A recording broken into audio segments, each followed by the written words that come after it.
જય હિન્દ, જય ભારત, જય માતાજી। બધા મિત્રોને મારા પ્રણામ। હોય તો મારા વિડીયોને લાઈક કરો, શેર કરો અને સબસ્ક્રાઈબર કરી લો। અને જો નવા હોય વિડીયો ઉપર તો સબસ્ક્રાઈબર કરવાનું ભૂલતા નહીં। અને આવા નવા તમને વિડીયો જોવા મળી રહી છે અને તમને મારા વિડીયોથી ઘણી બધી મોટિવેશન થઈ શકશે। એટલા માટે મારા વિડીયોને શેર કરો, સબસ્ક્રાઈબર કરો અને જો ચેનલ ઉપર નવા હોય તો સબસ્ક્રાઈબર કરી લેજો, જેનાથી તમને મારા વિડીયો તમને તરત મળી રહી અને બધાથી પહેલાં મળી રહી। એટલા માટે આપણે જે મુદ્દો છે ચાલુ કરીએ। તો અત્યારે જે વિવાદ ચાલી રહ્યો છે તે મનસુખ રાઠોડ, જે મનસુખ રાઠોડ અત્યારે દેવી દેવતાનું અપમાન કરી અને ફાઇનલી તેને જેલમાં પણ જવું પડ્યું હતું અને અત્યારે જામીન પર મુક્ત છે, એવા મનસુખ રાઠોડ આજે જે સમાજ છે એક સમાજને ટાર્ગેટ કરી અને તે સમાજનું અપમાન કરે છે અને ઘોર અપમાન કરે છે।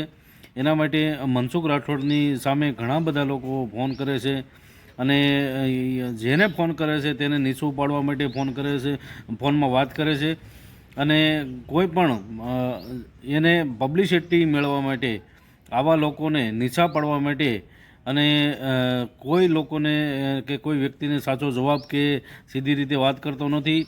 સંવિધાનની આડમાં તે લોકોને ડરાવે છે, ધમકાવે છે અને કાંઈ પણ જો ભૂલ કરે તો તેને ફરિયાદની ધમકી આપે છે, પોલીસની ધમકી આપે છે। આવા લોકોને સામે કોઈ પણ ફોન કરો તો તૈયારી વગર ફોન નહીં કરતા। અને મારી એક સજેશન છે કે તમે જો તમને કાંઈ પણ ખોટું લાગતું હોય અને કાંઈ તમને જો ધર્મ બચાવવા તમને એવું લાગતું હોય કે મારે ધર્મ બચાવવું છે અને ધર્મની વિશે તમે જાણતા હોય અને તમે લગ્ની હોય તો બીજું કાંઈ કરવાની જરૂર નથી। તમે મનસુખ રાઠોડનો કોઈ પણ વિડીયો જુઓ, એની નીચે યુટ્યુબમાં એક રિપોર્ટ કરવાનું આવે છે, તે રિપોર્ટ તમે કરી લો અને રિપોર્ટ સબમિટ કરી અને તમે વિરોધ નોંધાવી શકો છો। અને એક વિરોધથી કાંઈ નહીં થાય, એક રિપોર્ટથી કાંઈ નહીં થાય। તમે જ્યારે તમે મનસુખ રાઠોડની ચેનલ જુઓ અને જે પણ વિડીયો તમને ન ગમતો હોય અને તમને એવું લાગતું હોય કે આપણા સમાજનું, આપણા ધર્મનું અપમાન કર્યું છે, એવા વિડીયો તમે જુઓ અને તમે એ જ વિડીયો ઉપર તમે રિપોર્ટ કરી શકો છો। એટલે એક બે નહીં, તમે એકસાથે મળી અને જો રિપોર્ટ કરશો તો 1 મહિનામાં તમને રિઝલ્ટ મળી જશે। આ ભાઈ પોતે ફેમસ થવા માટે, પબ્લિસિટી મેળવવા માટે અને પોતે પોતાનું નામ કમાવવા માટે પોતે ધર્મનું અપમાન કરે છે, સમાજનું અપમાન કરે છે અને જે દેવી પૂજક સમાજનું અપમાન કરેલું છે તે લોકો અત્યારે તૈયારી કરી રહ્યા છે। અને મારી એક સજેશન છે કે તમે બીજું કાંઈ ન કરતા અત્યારે તેની ચેનલ જોવો એટલે તરત રિપોર્ટ મારો। અને મનસુખ રાઠોડને મારું એટલું કહેવાનું કે ભાઈ કરતો હોય તે કર અને જે તું અત્યારે કરે છે તું બીજાને સલાહ દેશો કે તમે જાતિનું અપમાન ન કરો અને ધર્મનું અપમાન ન કરો, તું બીજાને સલાહ દેશો તો પોતે તું શું કરી રહ્યો છો। એટલા માટે મારે એટલી સલાહ તને દેવાની છે કે મનસુખ રાઠોડ તે ધર્મનું અપમાન કર્યું છે, અમારા હિન્દુ ધર્મ દેવી દેવતાનું અપમાન કર્યું છે અને તું એમ કહેશો કે હું માતાજીની લીંડી કાઢી નાખું, માતાજીને આમ કરી નાખું, માતાજીને ફલાણી ઢીકણી તે કીધી છે તો એનો તારે જવાબ આપવો પડશે। અને પહેલાં અત્યારે હું મારી તૈયારીમાં છું અને તું પણ તારી તૈયારીમાં રહેજે, કારણ કે જ્યારે આપણે કાયદાકીય રીતે મળશું ત્યારે આપણે જોઈ લઈશું। પણ જે તું દેવી દેવતાનું અને સમાજનું તું ઘોર અપમાન કર્યું છે એ તારે એકવાર ભોગવવું પડશે। કારણ કે તે જે કડીની માં ફરિયાદ થયેલી તે જેલમાં ગયેલો ત્યારે તું જામીનમાં મુક્ત થયેલો અને ત્યારે પણ તે આ દેવી દેવતાનું અપમાન કરેલું હતું અને દેવી દેવતાના અપમાનમાં તું જેલમાં ગયેલો હતો અને આજે તું જામીન પર મુક્ત છો તો એનું કારણ એવું નથી કે તું જામીન પર છૂટી ગયા પછી પણ આ સમાજનું અને દેવી દેવતાનું અપમાન કરવું ચાલુ રાખીશ અને તું સંવિધાનની આડમાં બધાને ડરાવીશ, ધમકાવીશ અને જ્યારે પણ તું દેવી દેવતાનું અપમાન કરશો ત્યારે તું સંવિધાનની આડ લેશો અને પોલીસની આડ લેશો અને પોલીસની ધમકી બતાવે છો। પણ એક નજરિયે પોલીસ અને સંવિધાન કાઢી નાખ અને પછી જો કે તું કેટલું બોલી શકશો. પણ મારું એટલું તને કહેવાનું છે કે ભાઈ તું તારું જે કાંઈ કરતું હોય કર, અને તારે મોટું થવું હોય તો અમને કાંઈ વાંધો નથી. પણ તું દેવી દેવતાનું અપમાન મૂકી દે. હિન્દુ ધર્મનું જે તું બોલશો અને ખોટી રીતે હેરાન પરેશાન કરશો અને ખોટી રીતે તું તારા કેસમાં ફસાવવા માટે પોલીસની ધમકી દેશો અને પોલીસની ધમકી દઈ અને લોકોને તું ફસાવશો. એટલા માટે તું જે તું કરતો હોય તું તારું કરી ખા અને બીજાને લોકોને આવી રીતે મુશ્કેલીમાં ના મૂક. અને જે રીતે તું ધર્મને બદનામ કરે છો તો બદનામ કરવાનું છોડી દે અને તું તારું જે કાંઈ પ્રવૃત્તિ હોય તો કર્યા કર. અને ડૉક્ટર બાબા સાહેબ આંબેડકર છે એને અમે પણ માનીએ છીએ અને અમે પણ એટલી જ ઇજ્જત આપીએ છીએ જેટલી તું આપે છો, અને એટલો જ અમે પ્રેમ આપીએ છીએ. અને જે સંવિધાનનું તું કહેશો એ સંવિધાનના કાયદા તને પણ લાગુ પડે છે અને અમને પણ લાગુ પડે છે. અને તું એટ્રોસિટીની જે એક્ટ હેઠે તું જો બધાને ફરિયાદ કરશો ને એની ધમકી દેશો તો કાલને કાંઈક ને ક્યાંક તું તારામાં એક ડર છે કે હું સંવિધાનની આડ નહીં લઉં, પોલીસની આડ નહીં લઉં તો ક્યાંક ને ક્યાંક કોઈ મને અડી જશે.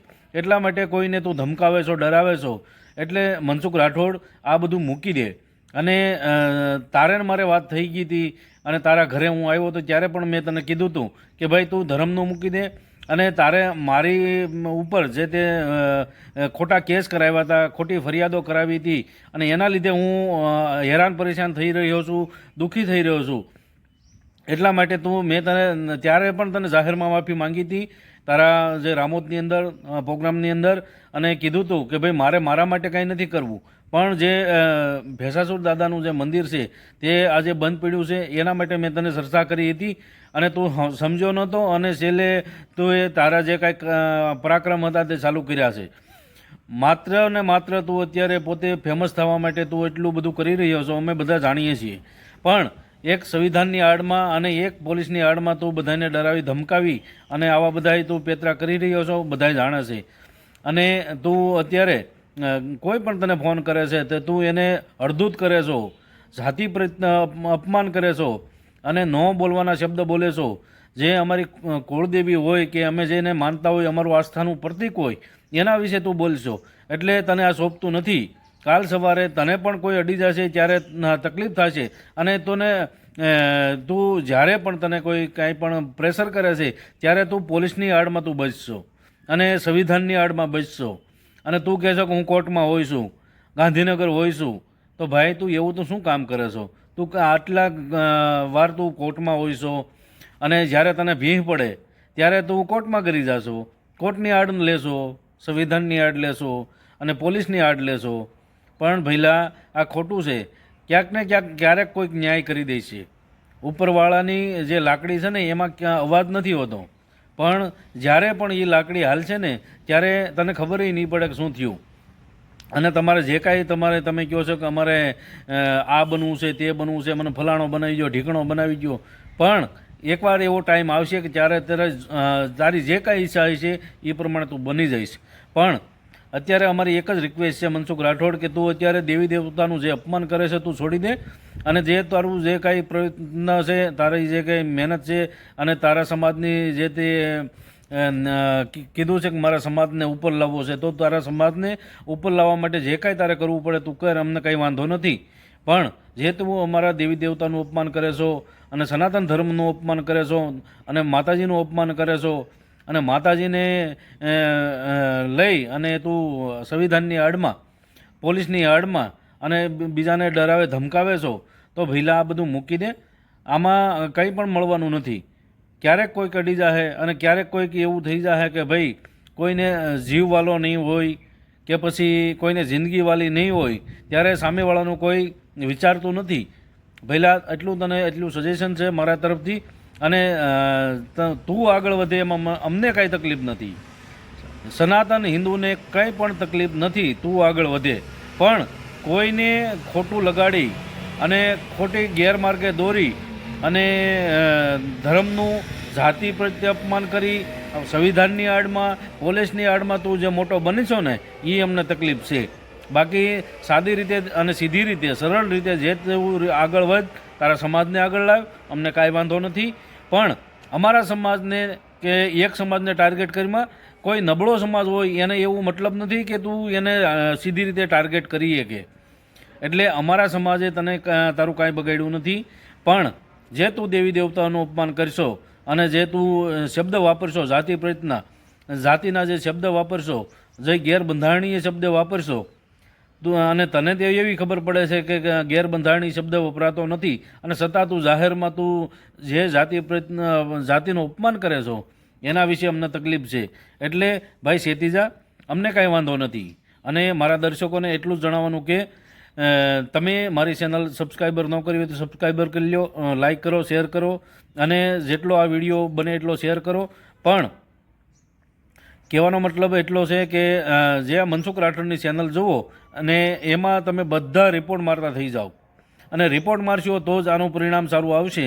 બાકી તો કાયદાકીય રીતે આ ભાઈને તમે એવું નથી લાગતો કે તમે લડી શકો.